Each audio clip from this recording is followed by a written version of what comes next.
Hello, everyone. Welcome Hello and good to morning. Good morning. Welcome to yet another Seen and Heard stream. I'm Adita. And I'm Darko, and I just noticed it's not morning for everybody at this moment, so sorry about that. Yeah, well, it's morning for us, and for the rest of you, have a nice day, evening, whatever it is. We wish you all the best. Maybe Today, as you you're can watching see, this just you'll go to sleep after this, so it's also a good night. I would be jealous if that was the case. As you can see, Darko is traveling today, so hopefully we will be able to hear him and see him throughout the episode. Yeah, I'm not traveling abroad, so there is no roaming mismatches, as I have noticed several times when doing live shows. So it shouldn't be a problem It shouldn't this be a time, at problem. least. Good. Okay, I hope so. I think it's quite appropriate for our topic today of authentic voices and talking a bit about storytelling because you are in your authentic environment. You're on the road very frequently. Yes. So, regarding this, there are many stories that happen on the road, and uh, regarding authenticity, I think storytelling must have this authenticity factor.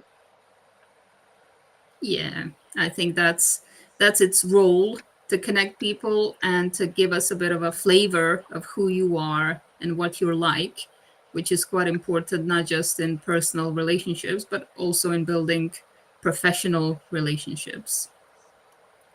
How do you balance that? What's your line that you don't cross? Where do you feel comfortable in sharing about yourself?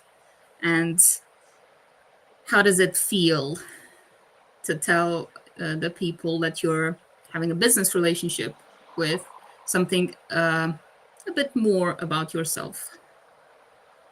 Oh, you're asking me, or are you asking the I'm asking viewers? you. I'm curious. The viewers can jump in, of course, with their stories. I don't see anything in the chat. I'll have a look at LinkedIn Yeah, because if you're there, sometimes the if we comments, are at all live, just send us a simple hello. So yeah, yeah, we please welcome do that. to let us know that everything's working. Yeah.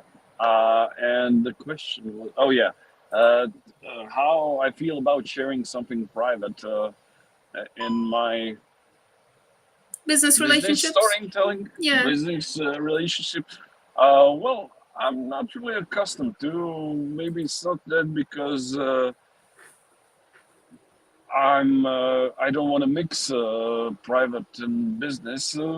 Perhaps more so because I don't think people would be interested that much in this. So this is why I don't really mix it that much.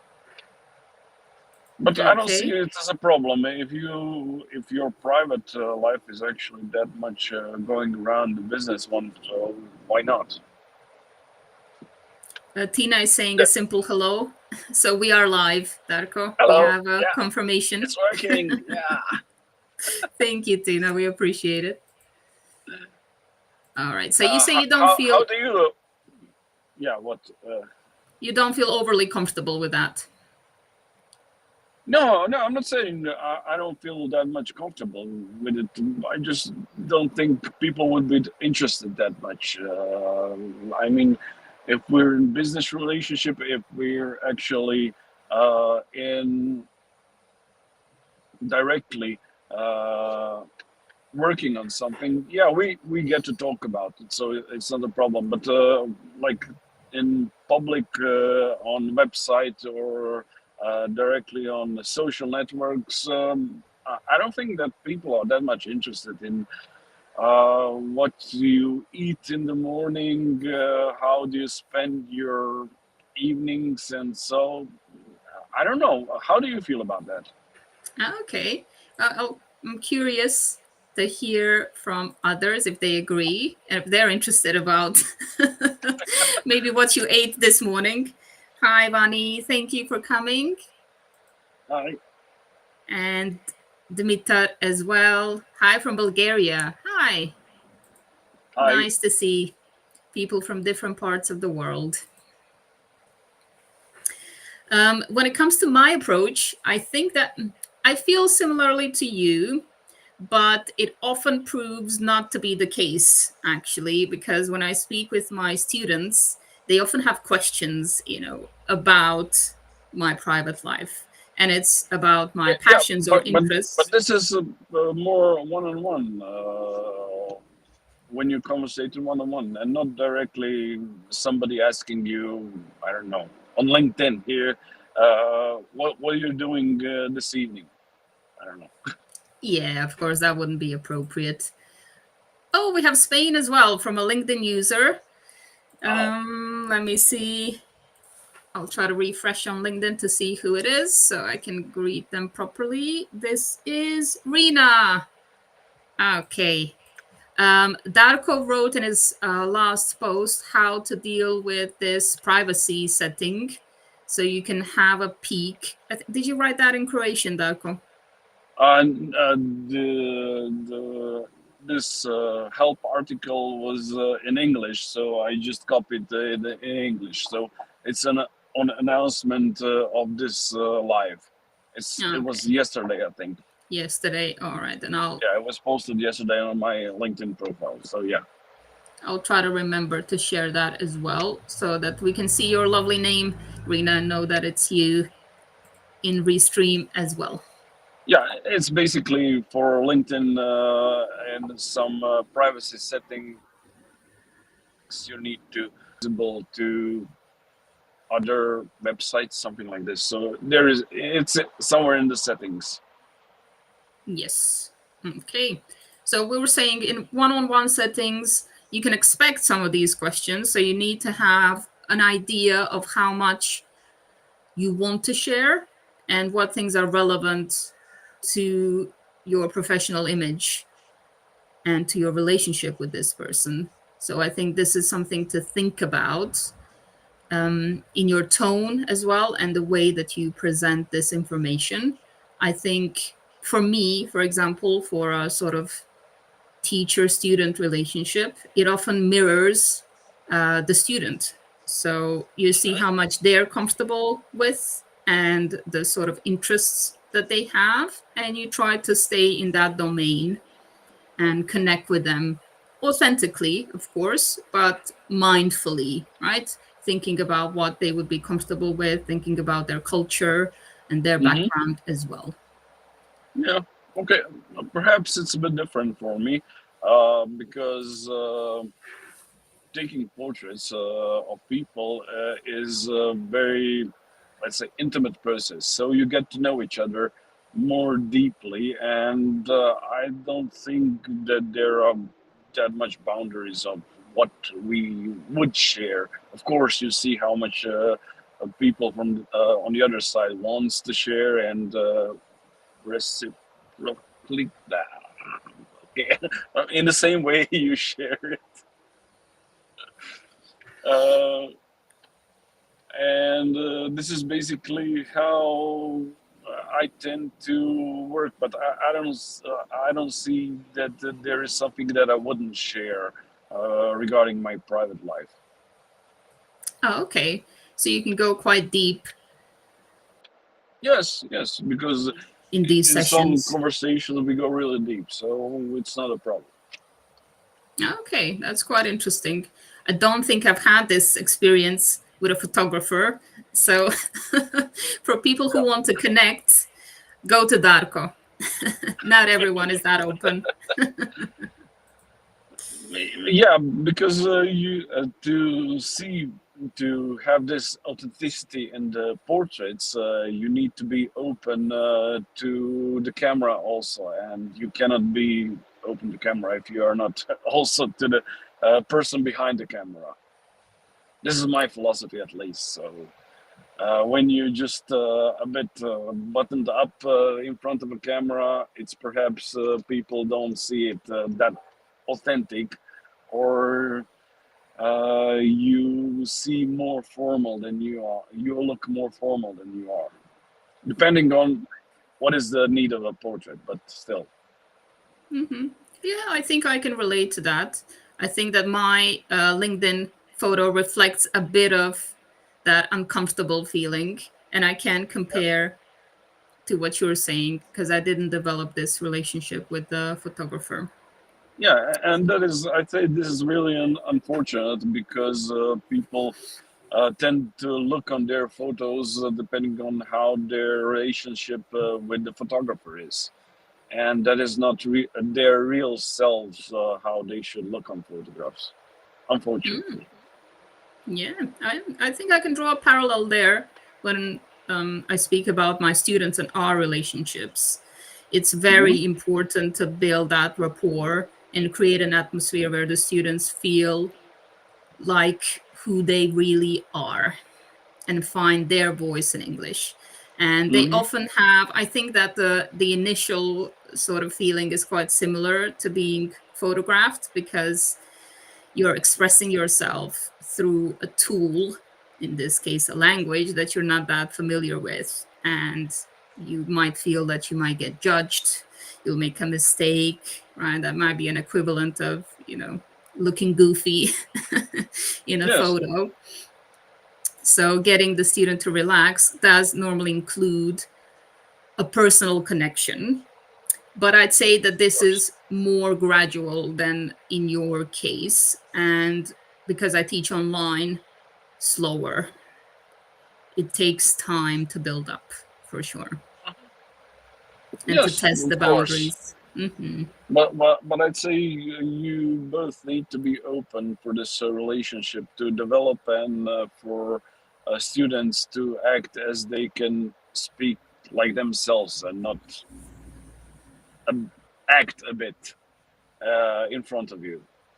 Yes. Yes. They often have this expectation that they're supposed to be very formal.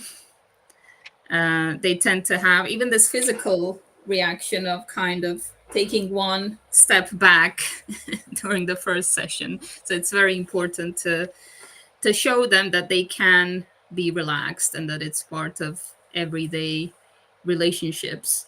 To say a few things about yourself, whatever you're comfortable with. And normally, this is where small talk skills come into play. I don't know how you utilize them for your photography sessions and how do you start? Do you start deep because you've established a relationship before through, I don't know, emails or meetings, or do you also have to warm them up in a way?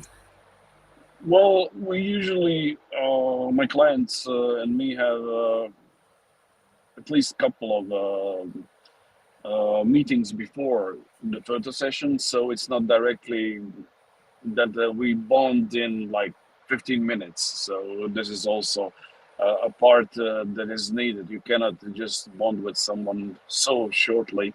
Uh, it really seldom is so in life. So this plays part, but yeah, in the start there is some small talk, and there is additionally some storytelling, Mm-hmm. which is part of today's topic.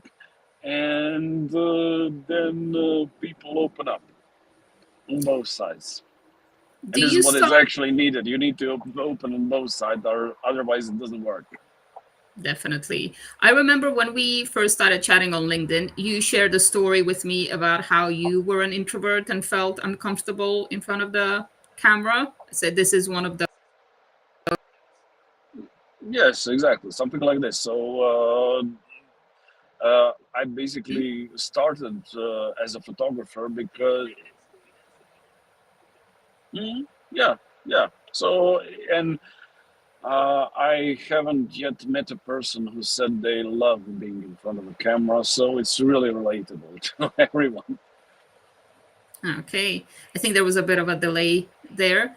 Uh, Um, is there a specific story that you often share? no, there isn't really something specific. It's just what the conversation goes to and what leads us to. So, depending on what we talk about, it just can be something completely different. Right. So we need to involve some active listening and try to Of think course. about what could be relatable or interesting to the person. Yeah, of course, because you're also a person. You're not a bot having a specific script. Okay, I need to tell this story, and then we're finished. Of course. Yeah. I'd say this is my recipe in a way as well. I try to think of myself as a learner.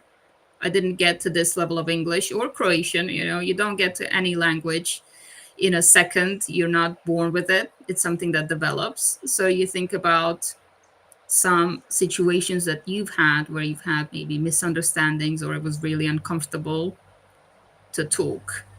And Hmm. what I think of is, living in other countries. For example, in Spain, I came there with a very beginner level of Spanish, and I spoke with all of my professors to get them to give me the opportunity to have my exams in English. Hmm. But one of them wanted a presentation in Spanish, so I had to read from a paper, which is like the worst thing you can do for a presentation. But I survived that way, and I think it's okay to have, some tools and some help when you're first starting off, because that's how you build to something a bit more improvised and natural. Hmm. Of course. We have Anna from Georgia as well. Hi, I Anna. am. Thank you for joining. If anyone has any stories of their own when they felt uncomfortable on camera during public performance, these are never, something that you start off doing well or being excited about it. Normally, there's some anxiety involved. Speaking in a different language, um, trying to present yourself to a wider audience. Have you ever had a situation where this went badly, or it was uncomfortable, or you felt really bad about it, but in the end, the result was excellent? Because I think quite often the results are better than what we anticipate. Yeah, I'd say we actually tend to look at things pretty negatively in the start, and it depends how you look at it. It can be positive or negative. So it really depends on the attitude, on how things develop in the end. And this is actually depending on person to person. But you got really great point regarding this paper in Spanish. How do you feel that there is really a need to start talking or thinking another language just to have this knowledge to differently pronounce, express yourself in this second language, other language that is not your native language? What do I think about how to start? Was that the question? Yes, how to start, and is it important, or you can just learn it from the books, Oh, that's from what you the meant. courses? Okay. Yeah, people start off passively, which is fine. I think, we need to understand that people need quite a lot of exposure and they need to feel comfortable before they start speaking. And not everyone has the opportunity, to get a course immediately or to have a conversation partner. So it's okay to have like a passive stage. Hopefully it's short and you start challenging yourself as soon as possible. But sometimes reading a text can be challenging, right? We need challenge in our learning path. But of course, when it comes to communication, language is practical. Language involves other people. So doing things, trying to at least, start with writing, chatting with someone online, writing a comment on LinkedIn, in a different language. This is a good start. And you do need to find ways to express yourself, because the passive knowledge of language, when it's not activated, it actually, you lose it fairly quickly. And that's something to be mindful of. Mhm. And does it need to be completely grammatically correct every time? I mean, Absolutely not. I mean, I know from a native language that the best stories are really not that grammatically correct every time. So things need to be expressed in maybe in a dialect, in a different tone. So it goes even better if it's not boring, let's say this way. Absolutely. And I think, when you think about storytelling, say in your first language, and you think about the stories that get the best reactions, get people to relate or laugh or whatever, what sort of reaction you're trying to get from people, you're probably not going to get it if you start with your standard language and if you try to speak too formally. Of course, if this is natural for you, if you normally, I don't know, work in an office that's fairly formal and you need to have, a bit of that in the storytelling, depending on the context, okay, this can be, appropriate. But generally speaking, we normally start with what's natural for us. And that will be your local expressions, the way of speaking that's the most comfortable for you. So when it comes to a second or a third or a fourth language, you need to find what's natural for you. And that normally includes your accent and your way of speaking.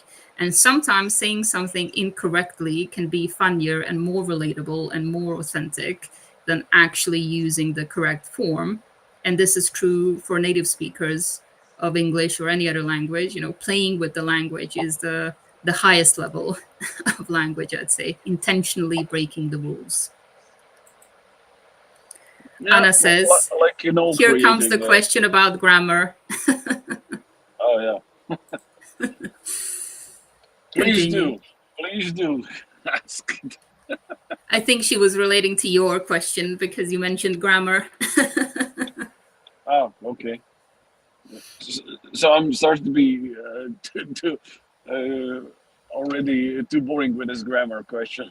Okay. No, I think that's authentic and relatable because these are the questions that I get all the time. Okay. I don't know where were we?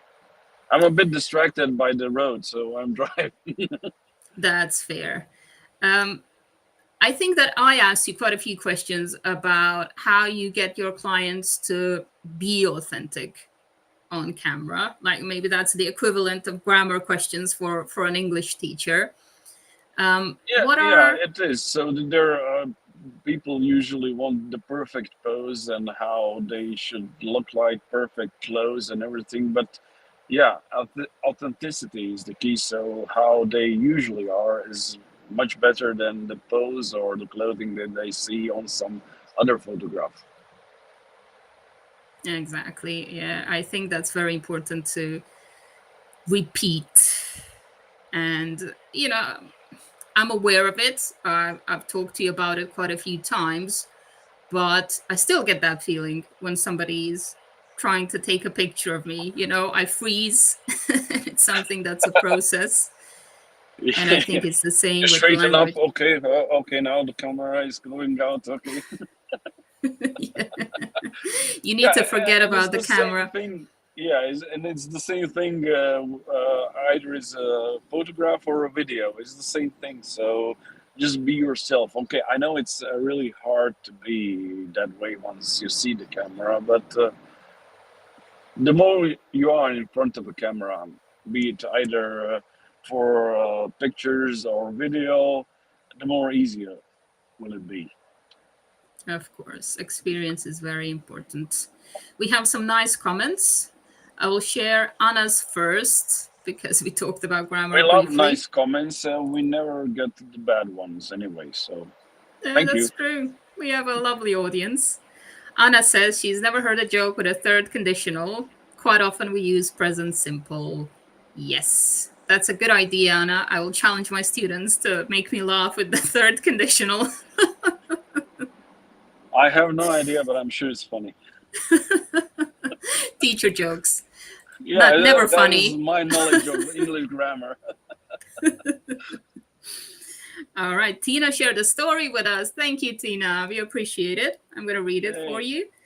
This is going to be funny only to Croatian speakers, but once in a very important meeting, I wanted to emphasize something that was very unlikely to happen. And I said, how, yes, no. So embarrassing. yeah, and we get back to the thinking in your first language and expressing the same thing in English or some other language doesn't need to be the same. Of course. But, if they were any Croatian speakers there, they would find it funny. And if not, other people who are in similar situations can find that relatable. And I think we all have translated something literally. And sometimes this can be a great storytelling occasion. You can explain to the other person why this is funny or why this is different in your language. And it's a great way to connect. All right. We have other teachers saying that they'll have to try and find one now in third conditional. I think this is probably Rena. So teachers connecting over grammar. I like that. If anybody else has a story like Tina, please do share. I think if you were here for the first time we had this live video, we had so many technical problems that will probably become a story for the future. Something that you can share and say, what, everything went wrong, but it helped us to get ready for the next one and to feel comfortable with the format. Yeah, no, it's no problem at all. No problem whatsoever. In fact, now when there are technical issues, we can say, oh, same old, the usual thing. Yeah, nothing new. Nothing new and perfectly relatable. I think if it hasn't happened to you, you should try it just to see how you react in crisis. Darko, do you have a story from the road? Maybe, I know you travel a lot to see your clients. Have you ever had a situation where you were super late or you got lost or I don't know what could happen on the Uh, road? yeah, occasionally you get late because of the road conditions, of course, and there are delays when you need to go somewhere and the road is closed. So this is, I'd say, just the normal things that happen. But regarding some special stories, driving and getting to the point, at the moment, no. Okay. What about this filming from your car? Has that helped you, relax in different contexts when it comes to video making? Regarding the video, yeah, it's quite different to be focused on the camera, and I wouldn't recommend anyone to start driving and recording themselves on the camera or uh, doing some video calls or live shows. So this is not the point of it. But if you do something during filming or calling, you get concentrated on this other thing. Like when you're walking, you'll look around. You won't be so much focused on camera. So this is a great way to start. And regarding driving and having video calls or live shows, yeah, people on the other side get confused. So no, it's not really a good thing. Well, I can share a story from you from our chats before we started doing this. When you were trying to persuade me, you sent a video that you did in while swimming in the sea, Oh, which I thought was hilarious, and it goes to show that all kinds of experiments are okay. yeah. So you can also do a live show directly from the sea. Why not? on the middle of the sea. Just don't use any Well, expensive equipment. yeah, the phone is enough, and most phones today are, let's say, they won't. Some splash of water won't affect them too much. Yeah, I think we'll have to share that one with everyone here so that they see what that looked like. It's definitely an interesting format, but I think we can generalize from there, like doing something else while you're doing something that scares you can make the experience easier for you, and you can come off as more authentic because you're not so self-conscious in that moment. Of course. Do you see this also in speaking English? Yeah, yeah, definitely. Um, People like to use stress balls, things like that. That can be a nice start if you're doing lessons online, like I normally do. Just doing something with your hands, note taking, right? It's not maybe a fun activity, but you can doodle, you can draw things. It doesn't have to be, neat. I think even it shouldn't be neat. And it's a way to disconnect a bit from, feeling so self-conscious about what you're talking about. So a simple activity like that, even taking a little break, walking around a bit, that can be quite useful. This is where using your phone can be really helpful. It can help you Yes, be on the road, in movement, which is natural for your body, and it yes, makes of you course. more relaxed. Hmm. Although I'd say it shouldn't be too much. So at the moment, I'm driving and I'm not uh, speaking in my native first language, and it really comes hard to me to think about anything else. Like when you ask me about some story that I would remember. So doing too much at the same time is probably not a good idea. Something Okay. like walking, or that's enough. Yeah, that's a good tip as well. You shouldn't expect too much from yourself. You should take small steps and you should experiment, see what works and what doesn't. And it's perfectly fine if some things don't work. Yes, of course. When it comes to driving, we want you to be safe. And if Do that not do means we won't this. get a few stories, that's fine. Take that into consideration for you teachers out there. Think of your students' safety as well.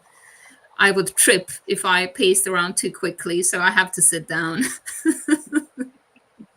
The individual approach is always recommended. All right. I think we can prolong for another 5 minutes or so Well, just to wrap this up. If we're at the somebody, end already. yeah, yeah, yeah, we've passed Oh, the okay. 30-minute mark. We No, did no. start. We said Yeah. 30 minutes, not a second more. No. No, bye, Okay. bye. All right. This one's on Darko. We're wrapping up. Complain to him, not to me, Okay, please. maybe last question if someone has something to say. Okay, but I didn't see the timer, so You were not aware. All right. If anyone has a final question or a story to share, make yourselves visible. I'll share you on the screen. Tell us a nice, funny, interesting, relatable story. We'll give you a minute to type. And in the meantime, Darko, where are you traveling to? to the east. So the sun is directly in my face, and this is why I'm when it's not a tunnel. So this is why I already did agree to have a live show. So I'm not in the dark.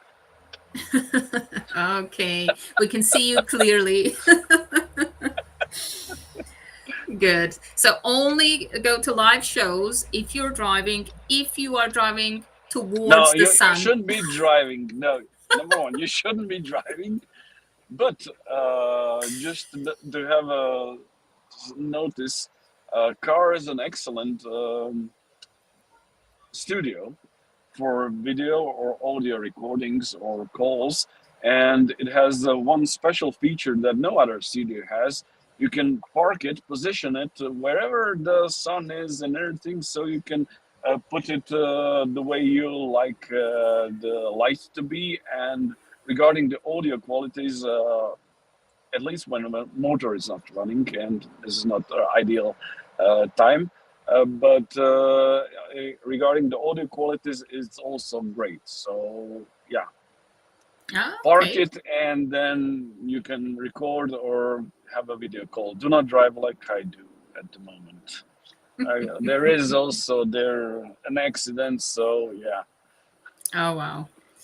Okay. Well, you got your pro tip. If you are hesitating when it comes to making videos, and maybe you're thinking about your lighting being bad, like mine is, for instance, you can see how Darko has this natural light and Eastern tan to morning him. light. Yeah, it's very nice. So if you have like a shoddy little lamp like I do, maybe go to your car and see what happens.